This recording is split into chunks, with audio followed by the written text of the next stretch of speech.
Ce week-end, avec ma femme, on a regardé Bref 2. Il faisait moche dehors, alors on a chillé. Et franchement, on s'est bien marré. Alors déjà, ce que j'ai bien aimé, par rapport à la saison 1, je trouvais ça bien que les épisodes ils soient un petit peu plus longs et qu'il y ait moins de coupures incessantes. Ça permet de poser le décor, de laisser aux personnages le temps de s'installer et de développer aussi les situations. Si on a encore en tête la première saison, ça peut surprendre un petit peu au début, mais franchement, on s'y habitue. Ensuite, le casting. Alors moi, honnêtement, le cinéma français, nouvelle génération, c'est pas du tout mon dada. Je me suis arrêté au Visiteur 2, voilà, dans les années 2000, et après j'ai complètement lâché le truc. Du coup, à part le mec qui joue le célibataire endurci, le voisin du héros là, qui était dans les Robins des Bois, c'est Jean-Paul Rouve. Il va tout le monde être en galère, hein. Ah, si vous voulez, il me reste des trucs de ce midi. Le reste, franchement, ça me disait deux, trois trucs, j'avais déjà dû voir passer, mais j'étais incapable de mettre des noms ou de me rappeler où je les avais vus. Cela dit, j'ai trouvé que le jeu d'acteur était quand même relativement sympa, notamment par rapport aux dernières bouses qu'on peut voir au niveau du cinéma français, comme Une pour toutes, ou même les derniers films de Christian Clavier, que j'avais tenté un petit peu de regarder et qui m'avaient vraiment déçu.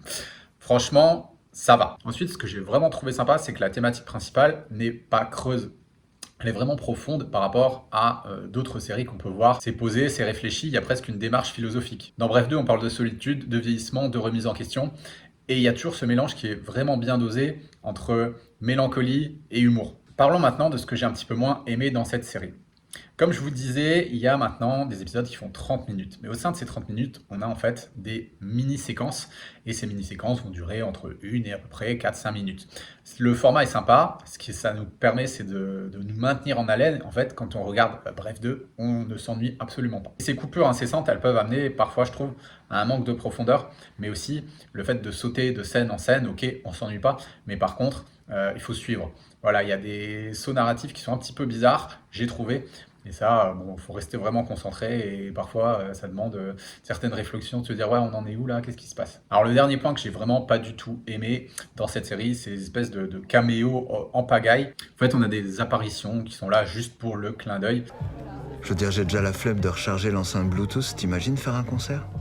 Et on voit des stars, des gens qui sont connus, ou c'est des têtes que je connais, que j'avais déjà vues, je suis incapable de mettre des noms dessus, mais du coup, on a l'impression qu'il y a des passages, il y a des moments de la série qui ont été faits, vraiment, qui ont été écrits pour pouvoir mettre cette star, cette célébrité-là à ce moment-là, et pour que les gens, les fans, les gens qui les aiment bien, puissent se dire « Ah super, je l'ai vu, mais il était là, il a fait ça, c'était marrant, ça blague », mais en fait, ça apporte pas vraiment de profondeur, je trouve, au scénario. On va maintenant passer à l'analyse de la série Bref, et je vais aussi en profiter pour vous expliquer ce que moi j'ai pensé et ce que moi j'ai ressenti quand j'ai regardé la série. Donc s'il y avait vraiment une phrase que je devais garder en tête par rapport à cette série, ce serait une franche rigolade, mais qui me laisse un goût amer. Première partie de cette analyse de Bref 2, c'est la banalisation de la dépression. On met un humour noir sur une problématique qui, elle, est bien réelle. Donc dès le départ, on voit le personnage principal, le héros, c'est plutôt un anti-héros, qui traverse une période difficile. Il vient d'avoir 40 ans et il traverse une crise existentielle. Et en fait, la série, ce qu'elle fait vraiment très bien, c'est qu'elle montre à quel point notre société moderne a banalisé cette souffrance émotionnelle, a banalisé le fait de traverser ce genre de crise existentielle. Pour la plupart des gens, en fait, c'est devenu normal. On peut pas y couper. On arrive sur la quarantaine, on passe un certain âge et forcément, on va aller de moins en moins bien. Ce qui est dingue, c'est que le ton humoristique, il efface jamais cette noirceur, cette lourdeur sous-jacente. On rigole, mais en fait, on rit jaune. On rit jaune parce que ça nous parle, on rit jaune parce que ça fait miroir avec nous, et on rit jaune parce que même si on n'est pas forcément concerné par certains des problèmes, tous les problèmes, on sait que nos contemporains le sont, que les personnes qu'on croise dans la rue tous les jours, qu'on croise au magasin, sont confrontées à ce genre de problème. L'anti-héros est complètement dépassé par la vie, il est bloqué dans une spirale d'échec, dans une spirale d'indécision. Il enchaîne des dialogues absurdes, des séances de psy qui mènent à rien, et il se satisfait pour des petites victoires qui sont absolument dérisoires. Ça montre vraiment comment le mal-être psychologique est devenu un élément du quotidien qui est toléré plutôt que d'être pris en charge. Ensuite, deuxième point, philosophiquement parlant, ce qui est vraiment intéressant dans cette série, c'est de voir l'anti-héros avec sa médiocrité assumée. Autant dans la première saison, on avait quand même l'impression qu'il y avait encore une vague d'espoir, une vague d'optimisme, mais là, l'anti-héros, en fait, il s'est résigné, en fait, faute de trouver mieux.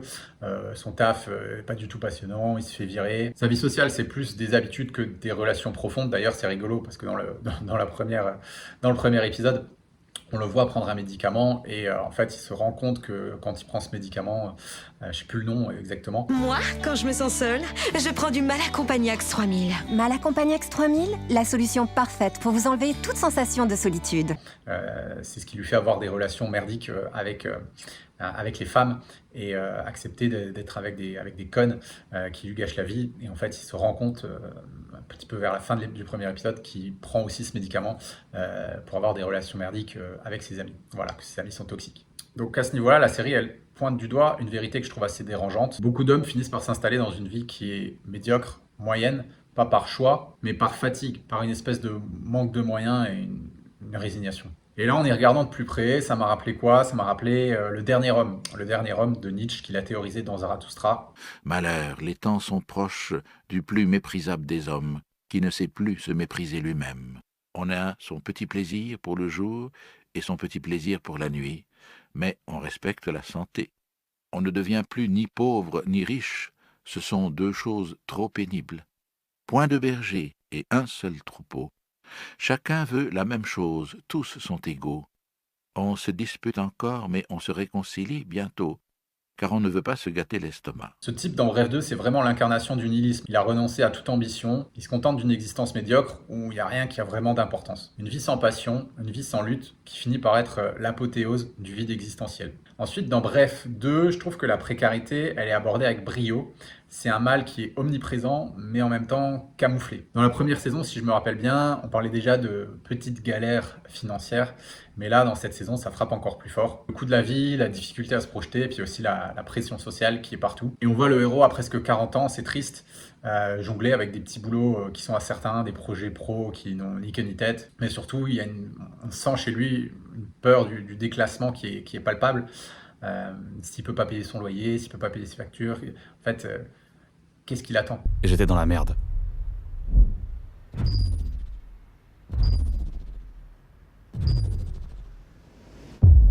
Vraiment dans la merde. Vraiment dans la merde. En fait, cette précarité palpable, c'est pas la misère extrême. Il est pas à la rue, il est pas en galère, il a de quoi manger, il a un toit sur la tête. Mais on sent chez lui un stress qui vient de cette instabilité latente qui le ronge en fait, qui lui prend toute son énergie. Ensuite, dernier point de l'analyse que la série met en lumière, c'est le fait de vieillir, le fait de prendre de l'âge, le fait de voir sa santé décliner, le fait de passer le cap de la quarantaine et de se voir avoir les cheveux qui tombent, avoir de la calvitie, perdre en énergie, perdre en vitalité, avoir le petit ventre qui pousse, prendre du poids, devoir aller chez le médecin plus souvent, etc. etc. D'ailleurs, on voit une scène où il consulte son médecin et qui lui dit « Oh là là, il faudra surveiller le diabète, vous avez 40 ans, il faut faire attention. » Le médecin m'a dit... Bon, il faut surveiller l'hypertension et le diabète, hein. Pourquoi j'ai quoi? Vous avez 40 ans. Petite merde. Quoi? Donc je trouve que le message qu'il faut accepter de vieillir est pertinent, bien évidemment. Maintenant, on peut vieillir en bonne santé. Et là, c'est pour ça que je suis un petit peu moins d'accord. C'est pour ça que j'ai abordé ce point en dernier. Mais pour moi, 40 ans, ça ne veut pas du tout dire ça. Bien sûr, si on adopte et qu'on se met dans le chemin que la société a pour nous, c'est-à-dire que si on mange mal, si on est sédentaire, si on prend sa voiture pour aller faire 20 mètres, si on ne pratique aucune activité physique, si on est nourri par l'industrie agroalimentaire, bien sûr qu'on va se retrouver exactement dans la même situation que l'anti-héros de Bref 2. Or, ce n'est pas du tout une vérité absolue. Si vous mangez sainement, si vous prenez soin de votre alimentation, si vous faites attention de ne pas rester trop sédentaire, si vous pratiquez une activité physique régulière, si vous apprenez à gérer votre stress et si vous dormez, vous vous endormez tôt, vous avez suffisamment de sommeil, vous pouvez largement aujourd'hui dans notre société moderne qui est quand même assez confortable ne pas voir ces symptômes avant au moins 20 ans, c'est-à-dire au moins la soixantaine. Moi personnellement j'ai 40 ans, c'est pour ça que ça m'a parlé. Je me suis dit bah tiens, je ne suis pas du tout comme ce personnage.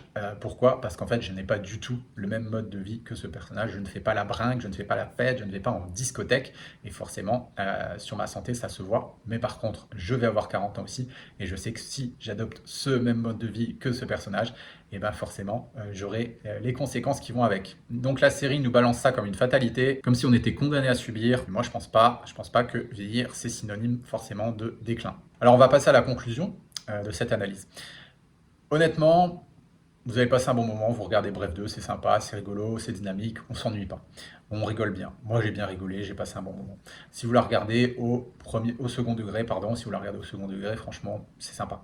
Maintenant, si vous l'analysez au premier degré, si vous prenez un petit peu de recul, c'est vrai que ça peut laisser un petit goût amer. D'ailleurs, on a été se balader ce matin avec ma femme et je lui ai fait part de ce que j'avais ressenti par rapport à cette série. Je lui ai dit, ok, j'ai bien rigolé, mais tu trouves pas que il y a un petit peu un hommage à la médiocrité, qu'il y a une forme aussi de nivellement vers le bas. Après, ça dépend avec quel prisme on le regarde. Donc, si on prend un peu de recul, il y a de quoi se poser des questions. 1, on te fait croire que la galère et la dépression, c'est des passages obligés. 2, on te fait croire qu'être à la ramasse, qu'être en mauvaise santé, que vieillir, c'est normal. 3, au lieu de pousser les gens à s'élever, on normalise le fait de stagner et de se résigner. Donc la vraie question que moi je me pose, c'est quel est le véritable message que veut faire passer cette série? Est-ce que c'est une satire qui veut nous foutre une claque pour nous dire oh, réveille-toi, je veux pas de cette vie-là, il faut que je me réveille, il faut que je me bouge les fesses, je veux pas ressembler à cet homme? Ou bien c'est juste un constat fataliste pour nous faire accepter pleinement cette société et qu'on comprenne, qu'on se dise non, bah voilà,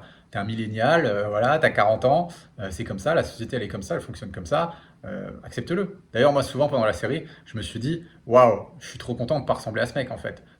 Ça m'a fait un peu un électrochoc. Je me suis dit ouais, c'est génial, heureusement que j'ai pas cette vie-là et je suis bien content. Et il y a un point qui est vraiment super intéressant, d'ailleurs c'est souligné dans les tout premiers épisodes, il le dit lui-même. Il dit lui-même, l'anti-héros, il le dit. Si j'en suis là aujourd'hui, si je suis malheureux, si j'ai rien construit, c'est parce que j'ai été incapable de faire des choix. Regarde, mon frère, il a réussi à toujours faire des choix et il a toujours été au bout de ce qu'il faisait. D'ailleurs, il a construit un dinosaure, il a une super place, quand on était gosse, il a construit un dinosaure, il a une super place dans son boulot et moi j'ai rien. Bref 2, c'est à voir, mais avec un petit peu de recul.